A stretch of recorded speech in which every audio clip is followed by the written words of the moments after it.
Okay, so we're doing this during the day because I have an awful lot to do today and I need to get this done early. So, briefly, I am exhausted. It is day 12 of Vlogmas and I'm reviewing Goddess Mode number 1. This is the comic book by Zoe Quinn, just to get this out of the way. It is... I expected it to be terrible. Surprisingly, it is not terrible. It is definitely not good. It's actually very poorly executed. But, once again, trying to be fair, saying what's good about it, what's bad about it, and going through this.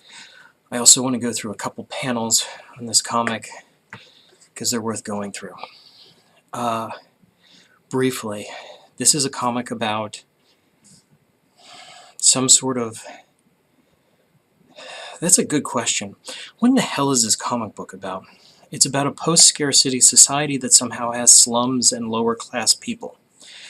Like, the entire time I'm reading that, it wants to have the sort of the cliche of there's upper-class people and lower-class people, and people who live in the slum, live in pollution, and so on. Which I'm thinking, okay, nanotechnology is utterly ubiquitous. It's in the air. It is everywhere. What on earth is creating the pollution these people are breathing? It's not cars. It's not coal mines. What? It's... One problem with this book is that it's informed with a persecution complex of it's the people in the top bringing us all down. And that doesn't work very well. I mean, the very premise of this book is that nanotechnology is utterly ubiquitous, and it is run by super intelligent artificial intelligence that can manage everything. And somehow there is a world beyond the world created by this technology where there are monsters that I assume are H.P. Lovecraftian monsters because the super internet is called Azoth. Yeah, it's kind of on the nose with a lot of stuff. Things that are terrible about this. Going through that, I took some panels. The art itself looks bad. I mean, the people are not proportioned well. There are quite a few scenes where their fingernails have this bizarre proportions, or their face or nose or just look very wrong. Look very, like they were just sketched very quickly. Everything looks quick in this. The writing, the art, the everything. It's like this. When I say it's not terrible, what I mean to say is there are some glimmers of a decent idea here. Like the writing, especially in the first few pages, has this sort of insert clever dialogue here sort of feel to it for me. Like the writer, Zoe Quinn, I assume, was really into this. Like this wasn't like, well, I'll just do this thing real quick. Like there was an actual effort to make good writing in it. The writing isn't good, but it feels like someone in this thing gave a shit, is what I'm saying. The art is terrible. All of the backgrounds look really bad. And in fact, once we get into cyber worlds or whatever, the backgrounds look like they were painted in MS Paint and very quickly. I mean, they look really, really quite bad. There are a couple panels where I'm not sure what's going on. I mean, I genuinely don't know. There's fighting a demon and something is doing something to someone else. Who is doing what to whom? What are the stakes? Why do I care? What will the results of this be? What are the consequences? What is the cost? No one says, and the art certainly doesn't help. It's not clear what's happening at all. I'm going to throw up one of these panels. It's like, it's just... Kapoo is the thing that it says there. Kapoo indeed. Don't know.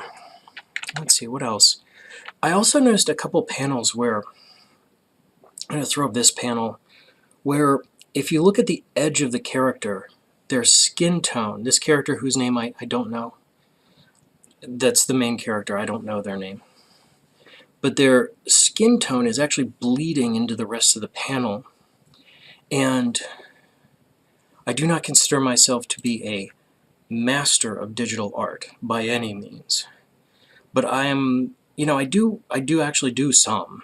I do all my own, actually, and I'm trying to learn more, specifically how to paint using, in my case, GIMP. This was probably done in Photoshop, I would imagine. But what they did was they used like a smudge tool to make the coloring more textured, more nuanced, so they're light and dark areas. They didn't do a very good job. I can't tell you where the light source is supposed to be. There is some areas where there's clearly supposed to be a shadow. I assume somewhere like over here or something like that. But what they did was with the smudge tool, it actually smudged over the edge of the lines. Like the line level is one layer, the background is another, the color is another layer. What they needed to do at the end, the next step from this, to finish this properly, would be to take an eraser tool with a really hard edge, and while you have the color layer active, but you can see the line layer and the background layer, go over that edges, where just erase wherever the color bled over the back of the image. That way you don't have this weird, flesh tone aura around the figure. The entire comic book has panels like this. The problem is, if you don't look at this in guided view, this is an e-comic, electronic, not an actual physical comic book. It's hard to read it because even on a large screen like mine, screens are panoramic. Comic books are not. They're just the opposite. You can't see the individual panels, and if you look at guided view, you get each panel blown up to fill your whole screen, and that does not help this art at all. Being able to see messy edges like this, or backgrounds that look like they're just crudely scrawled, future cities, geometric-ish lines. As soon as they enter the magic world or go into a virtual environment, there's either no backgrounds, or the backgrounds are just random color effects, like transparencies and stuff like that. There's a couple scenes where, especially on the cover, where I'm seeing this thing over here. I couldn't tell what that thing was at first, but then you look at it for a little while. That's supposed to be teeth and a mouth. The art looks like it was sketched very quickly. The coloring, the fact that it's not done, implies to me, once again, it was done quickly.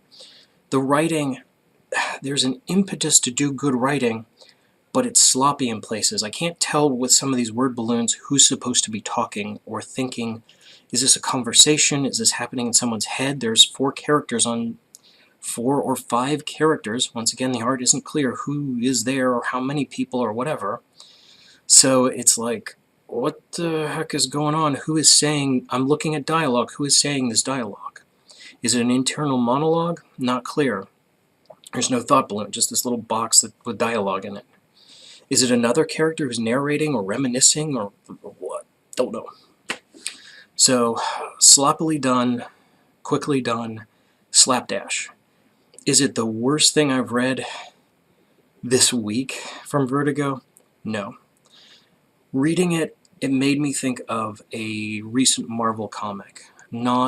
Which in my head, it's like, oh, for a Marvel comic, this isn't great. Then it's like, in my head, it's just, dude, this is supposed to be Vertigo. This is a Vertigo title. For a Vertigo title, which, from my experience when I was a kid, 20 years ago, that was the premium. Like, you had Alex Ross and Dave McKeon and Mike Zulli art. I mean, my fucking God. I was used to art, like good, detailed, exquisite, lush, luxurious art. Not something that someone, crapped out in like an afternoon. Digital art can be enhanced and painted so quickly and so well that something like this looks lazy. So once again, this isn't the worst thing I've read, but it's certainly not the best, and it's certainly not very good. It's not good at all.